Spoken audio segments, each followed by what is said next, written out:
Sir, আসসালামু আলাইকুম sir. ওয়ালাইকুম আসসালাম। স্যার কেমন আছেন আপনি? আরে আরে ম্যাডাম, আপনি এসব কি করতেছেন? সামান্য একটা 2 টাকার লেবারের পা ধরে আপনি সালাম করতেছেন? ম্যাডাম, আপনি যে কাজটা করলেন এটা যদি আশেপাশের লোকজন দেখে আপনার রেপুটেশন কি থাকবে? এইরকম একটা লোকের সঙ্গে কি আপনার স্ট্যাটাস যায় কখনো? আপনি যে ওনার পা ধরে সালাম করলেন। আপনারা চুপ থাকেন। স্যার, আপনি আমাকে চিনতে পারতেছেন না? আমি জান্নাত। ওই যে আমার বাবা আপনাদের স্কুলের সামনে বাদাম বিক্রি করতো। ম্যাডাম, আমি মনে করতে পারতেছি না, চিনতেও পারতেছি না। আমি আইডিয়াল স্কুলের ছাত্রী, আপনারই ছাত্রী ছিলাম। স্যার, আপনি একটু আমার দিকে তাকান, ভালো করে দেখলে চিনতে পারবেন। না ম্যাডাম, সত্যি সত্যি আমি না আপনাকে চিনতে পারতেছি না। স্যার, আপনি কাকে ম্যাডাম বলতেছেন? আমি বুঝতে পারছি হেলমেটের কারণে আপনার চিনতে পারতেছেন না। এখন দেখেন স্যার ভালো করে, আমি সবসময় ক্লাসে ফার্স্ট হইতাম, আপনার খুব প্রিয় ছাত্রী ছিলাম স্যার। একটু মনে করার চেষ্টা করেন।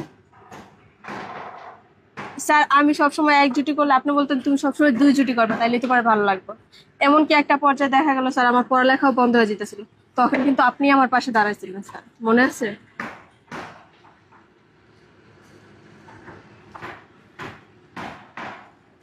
স্যার, আপনি তো আইডিয়াল স্কুলের শিক্ষক ছিলেন। তুমি সিরাজের মেয়ে? জি স্যার, আপনি আমাকে চিনতে পারছেন তাইলে? স্যার, কিন্তু একটা জিনিস বুঝতে পারলাম না, আপনি এই জায়গায়, আপনার এই অবস্থা কেন? আমার কথা না হয় থাক না।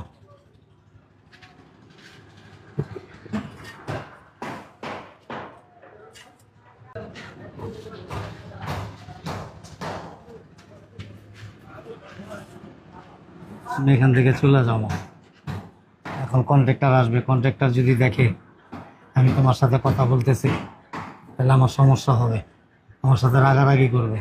এমন আছে আমার কাজের থেকে নাও করে দিতে পারে, আর কাজের থেকে না করে দিলে আমি বেকার হয়ে যাব। অনেক কষ্ট করে এই কাজটা জোগাড় করছি মা।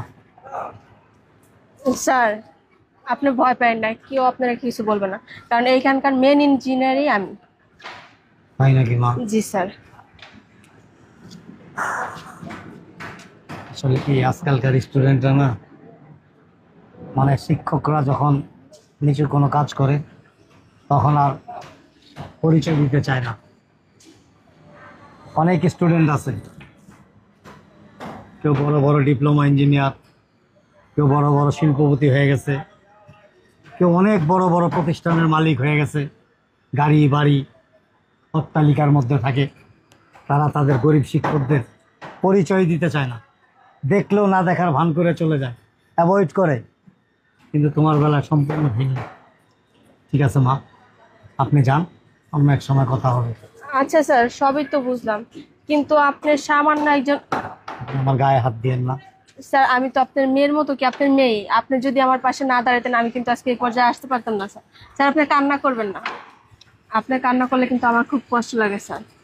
দেখেন, আপনার যতটুকু অবদান আছে, আপনার যদি অবদান না থাকতো আমি কিন্তু এই পর্যায়ে আসতে পারতাম না। আপনি তো স্বীকার করছেন, কিন্তু নিজের পেটের সন্তান, এই সন্তানকে অনেক কষ্ট ত্যাগ স্বীকার করে মানুষ করছি।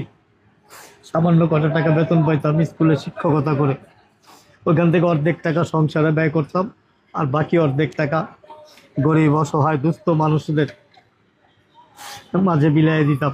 কেউ পরীক্ষা দিতে পারে না, কেউ বই কিনতে পারে না, কেউ স্কুলের ইউনিফর্ম কিনতে পারে না, তাদেরকে সাহায্য সহযোগিতা করতাম বিনা পয়সায়। আমি অনেকগুলি টিউশনি করছি, বেতন নিতাম না, কারণ মাস্টারকে বেতন দেওয়ার মতো অ্যাবিলিটি তাদের ছিল না। আর সেই আমি স্কুল মাস্টার, আমার নিজের সন্তান। আমার চাকরি যাওয়ার পরে আমি 20 লক্ষ টাকা পেনশন পাইছিলাম, সেই টাকাটা আমি আমার ছেলের হাতে তুলে দিছিলাম, একটু সুখের মুখ দেখবো। সারা জীবন হাড় ভাঙা পরিশ্রম করে যখন একটু রিল্যাক্সে যাব, বয়স হয়েছে, একটু আরামে থাকবো, আমার সন্তান আমার সেবা যত্ন করবে, আমার দায়ভার তার কাঁধে নেবে। কিন্তু সেই সন্তান সেই টাকা নিয়ে এই যে গেল, আজও গেল কালো গেল, আজ পর্যন্ত কোনো খোঁজ খবর নিল না। তোমার আন্টি অনেক অসুস্থ হয়ে পড়ছে, চিকিৎসার জন্য মানুষের দুয়ারে দুয়ারে ঘুরছি, কত লোকের কাছে হাত পাচ্ছি, ভিক্ষা পর্যন্ত করছি আমি। তোমার চাচিকে আমি বাঁচাইতে পারি নাই, চিকিৎসার অভাবে সে মারা গেছে। আমার খুব কষ্ট হয়। আমার মতো একজন স্কুল মাস্টার, আমি আমার স্ত্রীকে বিনা চিকিৎসায় দুকে দুকে মরতে দেখছি আমার চোখ দিয়ে। আমি তাকে ওষুধ কিনে দিতে পারি নাই, ভালো একটা ডাক্তার দেখাইতে পারি নাই, অথচ আমারই সন্তান টাকা পয়সা নিয়ে উধাও হয়ে গেছে। আমার স্ত্রী মারা গেছে জানো মা। আমি লাশটা পর্যন্ত দাফন কাফন করার জন্য মানুষের সহযোগিতা নিচ্ছি, চাঁদা তুলে তারপর আমি আমার স্ত্রীকে দাফন করছি। এর চাইতে কষ্ট পৃথিবীতে আর কিচ্ছু নাই।